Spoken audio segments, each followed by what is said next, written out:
La materia como la conocemos la podemos encontrar en compuestos puros y mezclas. Los compuestos puros son, por ejemplo, los átomos, las moléculas, pero por otro lado podemos encontrar mezclas. Estas pueden ser homogéneas o heterogéneas. Nos vamos a centrar en lo que son las mezclas. Las mezclas están compuestas por una sustancia, que es el medio, en el que se encuentran una o más sustancias en menor proporción. Se llama fase dispersante al medio y fase dispersa a la sustancia que se va a encontrar en él. Las mezclas, como dijimos anteriormente, pueden ser homogéneas o heterogéneas. Esta clasificación va a depender del tamaño de la partícula de la fase dispersa. Las mezclas homogéneas son aquellas cuyos componentes no son identificables, por lo tanto podemos encontrarla en una fase física o monofase. En estas no se pueden divisar a simple vista quién es el componente de la fase dispersa o quién es el componente de la fase dispersante. Generalmente son translúcidas y esto hace que podemos mirar hacia el otro lado. Recordemos que no se pueden distinguir los componentes en una mezcla homogénea. Las mezclas heterogéneas son aquellos cuyos componentes puedo distinguir a simple vista, apreciándose más de una fase física.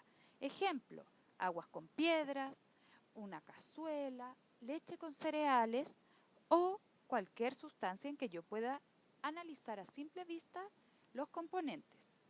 Pero también hay mezclas heterogéneas, en las que no puedo divisar a simple vista sus componentes, pero se clasifican en emulsiones, suspensiones y coloides.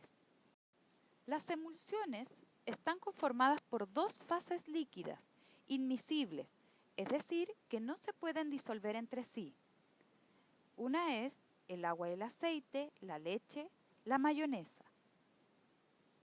Si analizamos las suspensiones, está conformada por una fase sólida insoluble en la fase dispersante líquida, por lo cual tiene un aspecto opaco. Aquí podemos distinguir arcilla, la tinta china, pintura al agua, cemento, la leche, etc. Por otro lado, tenemos los coloides o soles. Es un sistema heterogéneo en donde el sistema disperso puede ser observado a través de un ultramicroscopio. Aquí podemos tener como ejemplo las jaleas o gelatinas.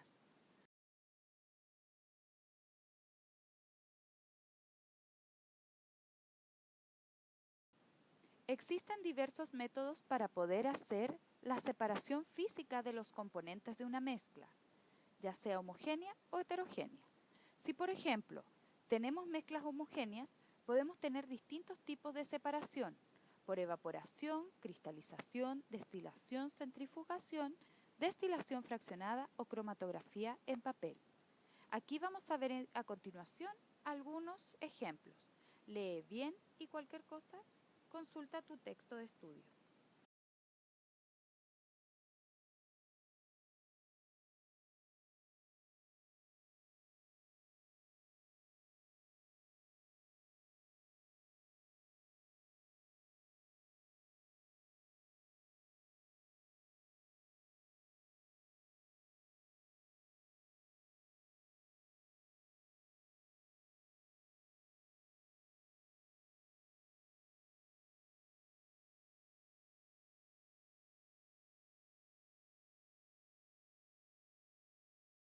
Las mezclas homogéneas podemos analizarlas a través de una disolución química.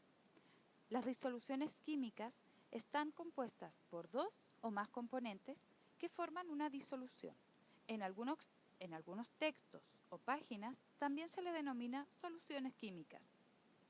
Una disolución química siempre está compuesta por un soluto y un solvente. El soluto es la sustancia que se encuentra en menor cantidad y por lo tanto es la que se disuelve, mientras que el solvente, o también llamado disolvente, es la sustancia que se encuentra en mayor cantidad y por lo tanto es la que tiene capacidad de disolver al soluto.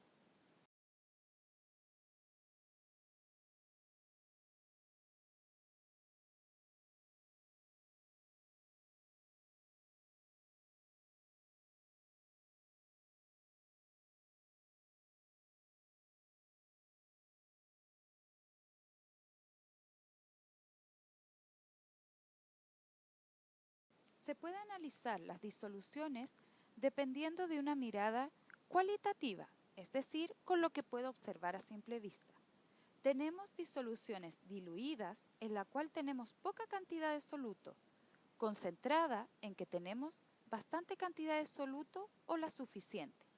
Saturada no admite mayor concentración de soluto, por lo tanto se empieza a concentrar en la parte del fondo.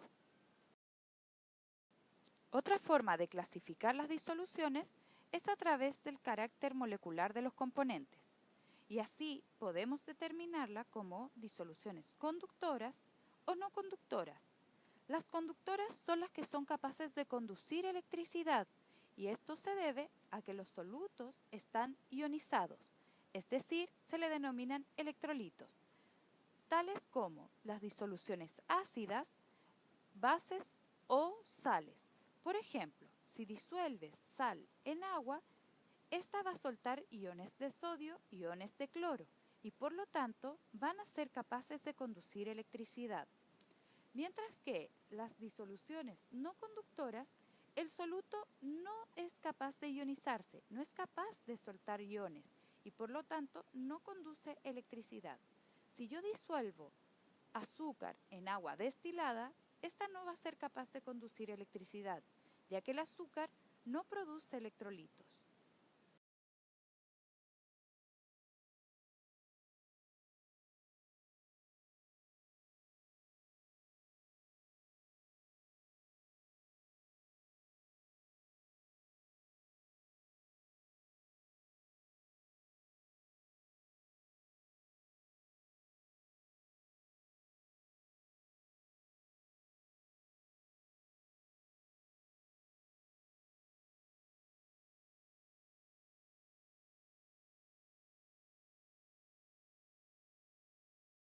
Existen factores que determinan la velocidad con que una sustancia se disuelve. Por ejemplo, la temperatura. Si tú quieres preparar té, es preferible que lo prepares con agua caliente, debido a que el agua caliente hace que se disuelva mucho más rápido y de mejor manera que con el agua de menor temperatura. A mayor temperatura, más rápido el poder de disolución que va a tener una sustancia. Todo lo contrario, a menor temperatura, más lento se va a disolver. Piensa en algún otro ejemplo y escríbelo en algún lugar. El grado de división también es un factor que influye. El grado de división se refiere a qué tan divididas están las moléculas.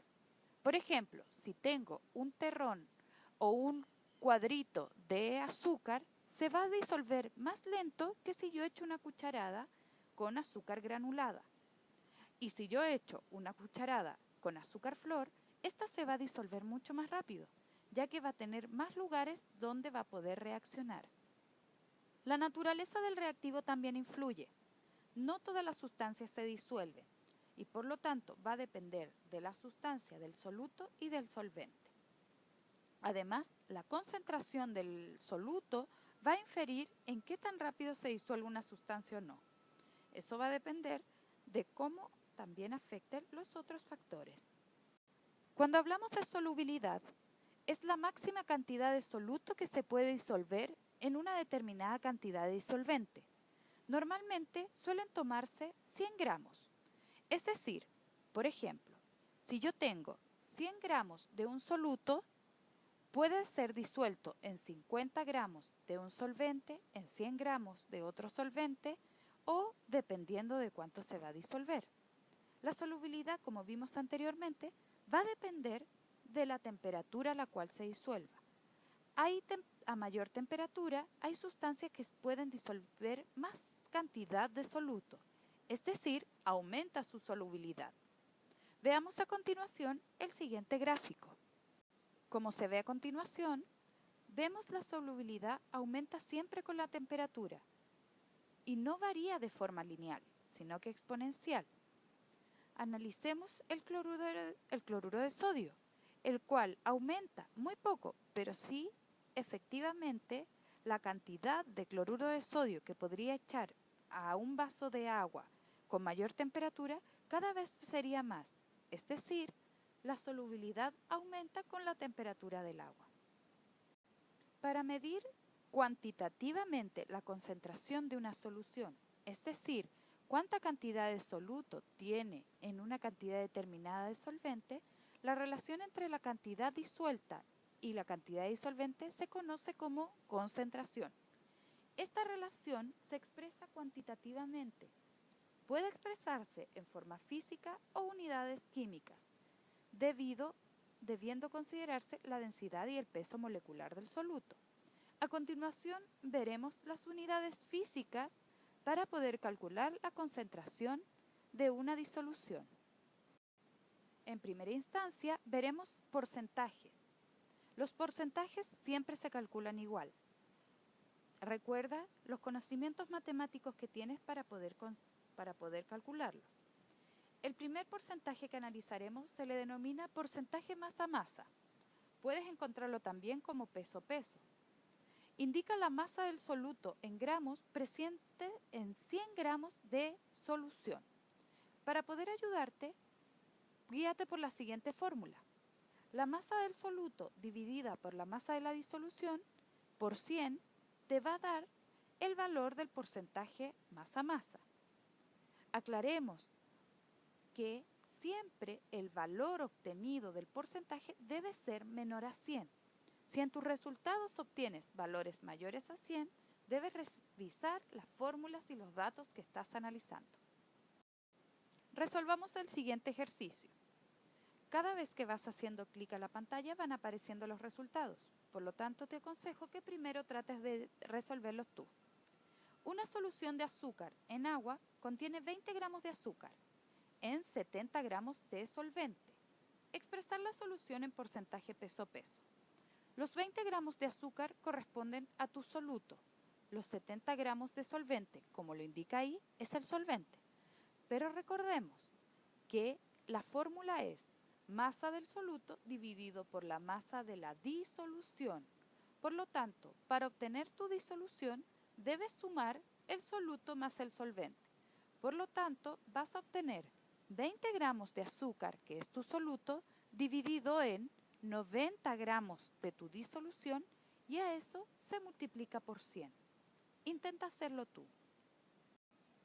En el cálculo del porcentaje masa-volumen, o también peso-volumen, indica la masa del soluto nuevamente, pero en los mililitros de disolución, es decir, disueltos en 100 mililitros de solución.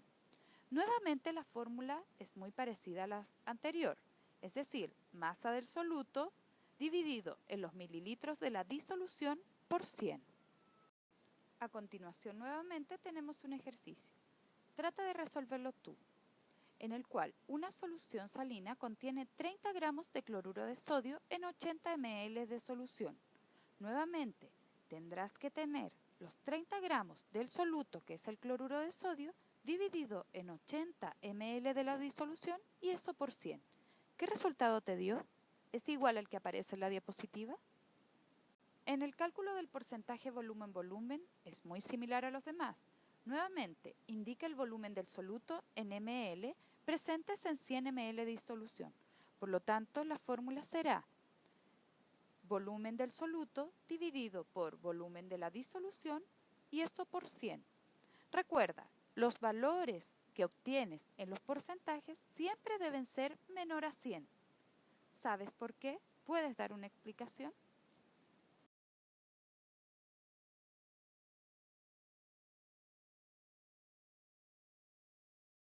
Otra forma de cálculo concentración se le denomina concentración común y tiene que ver con los gramos en litros.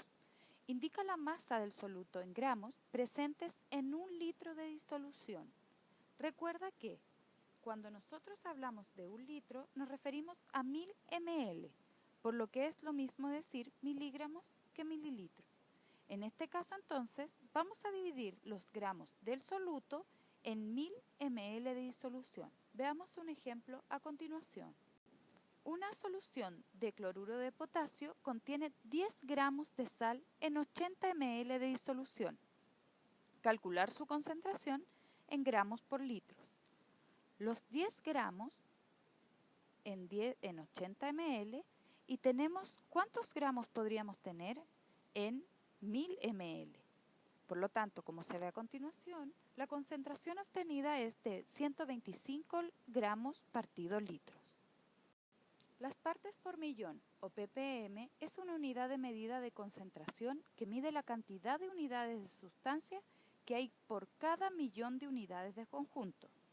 El método de cálculo de ppm es diferente para sólidos, líquidos y gases, pero en este caso lo veremos solo con la disolución de tipo líquida, en el cual vamos a tener los miligramos del soluto dividido en 1000. Acá tenemos ejemplos, en el cual trata de hacerlos tú tomando en cuenta todo lo que hemos visto. Para consultas, puedes hacerlos en el texto de estudio o escribirme al mail en el cual fue enviado este PPT.